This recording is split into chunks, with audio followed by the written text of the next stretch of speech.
As cartas chilenas são uma sátira atribuída ao poeta Arcade Tomás Antônio Gonzaga, conhecido pela autoria de Maria de Estil. Ele nasceu em agosto de 1744 em Portugal e o ator é associado ao movimento da Inconfidência Mineira. Essa carta é composta por diversos poemas que ficaram conhecidos na cidade de Vila Rica, atual Ouro Preto, em Minas Gerais, no contexto da Inconfidência Mineira. Ela é composta por 13 cartas. As cartas chilenas foram escritas por Tomás Antônio Gonzaga, através do pseudônimo Crílico, e ele escreve para seu amigo Doroteu, que na realidade é o escritor Arcade Cláudio Manuel da Costa. A obra é composta de versos decassílabos, ou seja, 10 sílabas poéticas e brancos que são sem rimas. A linguagem utilizada é satírica, irônica e por vezes agressiva. Bom, eu gostei desse livro, pois ele retrata de forma satírica problemas relacionados à Inconfidência Mineira, no qual o foco da obra é revelar a corrupção de Luiz Menezes, governador da capitania de Minas Gerais, no qual, nas cartas, ele é chamado de Fanfarrão Minésio. Meu nome é Marcela e eu vim falar um pouco sobre o contexto histórico de Cartas Chilenas. Cartas Chilenas foi escrita em 1789, no período da Inconfidência Mineira. A pressão que mexeu com a sociedade daquela época foi a cobrança de impostos atrasados. Atos de corrupção do governo deixavam o território cada vez mais atrelado aos demais. Assim, Tomás Antônio Gonzaga tinha suas decisões desrespeitadas. Dessa forma, Cartas Chilenas foi uma obra que satirava o governo naquela época, com o intuito de denunciar os abusos e violências cometidos por eles. Assim mostra na sua terceira carta os abusos e violências cometidos pelo governo. Falando sobre os principais personagens, tem Critilo, que era o emissor das cartas, e já o Doroteu, ele era o receptor delas. E eles falavam sobre o governo de Fanfarrão Minésio, que era o governador do Chile. Doroteu de Gaza, ele era também chamado de Aba Doroteu, ou só Doroteu. E ele se juntou ao mosteiro de São Seridão. Fanfarrão Minésio era um apelido que eles deram para o governador de Minas Gerais, da época, que ele era conhecido por Luiz Cunha Menezes. Enfim, Doroteu e Critilo, eles são dois fofoqueiros que falam sobre o governo de Fanfarrão. Sobre o livro Cartas Chilenas, que ele é um livro muito bom e que ele retrata de uma forma bem detalhada, diferente, a situação política que Minas Gerais estava passando naquela época. Porém, ele tem um livro de uma leitura mais complicada, porque a linguagem dele é mais antiga. Confesso que no começo eu fiquei sem entender direito. Aí depois eu fui desenrolando a leitura. Ele retrata os absurdos que aconteciam na pequena capital de Minas Gerais e também fala sobre a indignação das pessoas por não concordarem. Elas levam uma revolta baseada nos princípios iluministas que culminavam na futura Inconfidência Mineira. Enfim, o livro Cartas Chilenas, ele é uma espécie de denúncia aos governantes da época. As cartas chilenas revelam, por meio de um tom satírico, problemas relacionados com o período da Inconfidência Mineira. Tal obra é interessante por abordar injustiça, corrupção, tirania, abusos de poder, administração do governo, cobranças de altos impostos, narcisismo dos governantes e casos de nepotismo. O foco central da obra é revelar a corrupção de Luiz de Cunha Menezes, governador da capitania de Minas Gerais. Ele governou o estado entre os anos de 1783 e 1788. Bem, para dar início, eu vou falar quem foi Gregório. Gregório foi um dos maiores poetas brasileiros do período do Barroco. Além do poeta, Gregório foi advogado durante o período colonial. Ele ficou conhecido como Boca do Inferno, sendo famoso por seus sonetos sáticos, onde destacava muitas vezes a cidade baiana da época. Dono de uma personalidade rebelde, Gregório criticou diversos aspectos da sociedade, do governo da Igreja Católica. Por esse motivo, foi perseguido pela Inquisição e condenado à morte em Angola no ano de 1991. Sobre o livro, ele aborda questões religiosas e líricas, absolutamente conforme com a estética do Barroco. Abusa de figuras de linguagem, faz uso do estilo cultista e conceitista através de jogos de palavras e raciocínio súbito. Agora eu vou falar minha opinião sobre o livro. O poema sático de Gregório é marcado por uma briga entre uma sociedade normal e uma sociedade absurda. Neste caso, a sociedade absurda é real porque é a Bahia onde ele vive, e a sociedade normal é absurda se compara à realidade baiana. Assim, ambas são consideradas absurdas, uma pela outra, e esse impasse é reflexo do seu contexto histórico.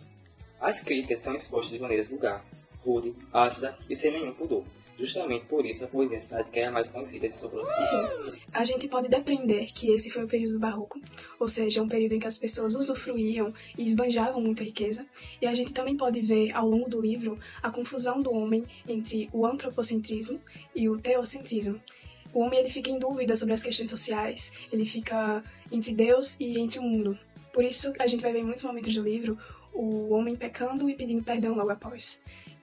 E algo muito interessante do livro é justamente isso. É a forma como o homem ele é capaz de racionalizar, ele é capaz de sentir e de se pôr no meio religioso. E é algo que, embora seja do período barroco, se permanece até a contemporaneidade. Porque até hoje a gente tem essa questão do profano e do divino, do que é carnal e do que é sagrado. E todas as leis e normas sociais que regem entre essas duas coisas e como nós, seres humanos, devemos nos sentir diante disso. Basicamente, o contexto histórico está relacionado ao barroco, à forma como o homem se relaciona com Deus e com suas relações pessoais, consigo mesmo, com seus desejos. O livro, ele fala sobre isso. E bem, em relação a uma crítica pessoal que eu tenho, é do fato dele se relacionar aos brasileiros como mulatos de uma maneira muito superficial. Temas do barroco vão estar presentes nas poesias de Gregório de Matos. Um desses temas é a ideia de ter uma vida dupla, viver duas vidas. Um exemplo disso é como se fosse assim, o homem barroco, ele tivesse a ideia de ir para uma balada, fazer coisa errada de noite, mas no outro dia ele estaria à igreja para pedir perdão. Então essa é a ideia das duas vidas. E a ideia também de viver duas vidas também está ligada à ideia da efemeridade e também à ideia do carpe diem. Esse carpe diem, ele significa aproveitar a vida e aproveitar a juventude enquanto pode. Um exemplo de poema escrito por Gregório de Matos, relacionado ao carpe diem, é esse que eu vou ler agora. Goza, goza da flor da mocidade, que o tempo trota a toda ligeireza, e imprime em toda flor sua pisada. Oh, não aguardes, que a maduridade te converta essa flor, essa beleza, em terra, em cinza, em pó, em sombra, em nada. As poesias de Gregório de Matos vão ter os principais temas relacionados à religião, ao amor e à satírica. Na poesia satírica, ele faz uma crítica social, política e obscenas, e é por causa disso que o Gregório de Matos ficou conhecido como Boca do Inferno. Ironizava e debochava de tudo e de todos nos seus poemas, denunciando os vícios e os costumes do povo. E ele falava sobre os fidalgos brasileiros que se orgulhavam do seu sangue português, mas que eles eram mestiços, dos clérigos defensores da moral, mas que eram corruptos, e das autoridades que abusavam do poder, dentre também outras situações sociais. Outro tema presente nos poemas de Gregório de Matos é a poesia religiosa, que fala sobre o perdão, o arrependimento, a dualidade da matéria, o espírito, a salvação, o pecado, entre outros. Já as poesias líricas, elas estão relacionadas ao amor, e um exemplo de poesia lírica é a poesia A Dona Ângela. Anjo no nome, Angélica na cara, isso é ser flor, e anjo juntamente. Se Angélica flor, e anjo florente, e quem senão em vós se uniformara. Quem veria uma flor que não a cortara, de verde pé, de rama florescente? E quem um anjo vira tão luzente, que por seu Deus o não idolatrara? Dessa forma, observa-se a forma como Gregório de Matos escreve poesias lírico-amorosas, e essa poesia ela foi dedicada a Dona Ângela, que foi um amor não concretizado de Gregório de Matos. O que acontece no final do livro dele basicamente, não há um desfecho específico, pois ele é uma coletânea de poemas do autor, e cada poema pode ter seu próprio desfecho ou mensagem. As problemáticas desse livro são diversas, pois tem críticas sociais, políticas e religiosas, e além de abordar temas como amor, morte, corrupção, hipocrisia e injustiça. Suas obras refletem a realidade e outros conflitos da época em que ele viveu. O poema de Gregório de Matos é marcado por uma briga entre uma sociedade normal, que é a do homem bem-nascido, e outra absurda, que é composta por pessoas oportunistas, mas que estão instaurados no poder. A parte mais interessante do livro que eu achei foi em que as pessoas colocaram um apelido nele. E o apelido dele foi Boca do Inferno. Porque às vezes falava muitas palavras escuras que não podia falar em público.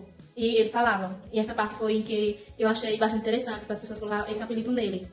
E essa poesia escolhida, Gregório de Matos, é baseada mais ou menos em 5 linhas temáticas. A primeira linha temática é poesia religiosa, poesia eurástica, poesia lírica amorosa, poesia satírica e poesia encomiástica. E teve 2 dessas que foi bastante escrutas, que falava bastante palavrões, falava muitos palavrões mesmo. E foi um motivo de colocar esse apelido nele, né, de Boca do Inferno. E esse livro, ele não é um texto só, ele é mais ou menos 170 poesias, bastante poesias mesmo. Gregório de Matos em barroco, que foi onde ele pegou e teve um conflito, onde teve esse conflito, mas tipo, não foi um conflito de guerra, não foi um conflito de guerra, e sim um conflito de fé, e essas coisas assim. E foi isso que eu achei do livro, é muito interessante, muito bom também, e é só isso, obrigada.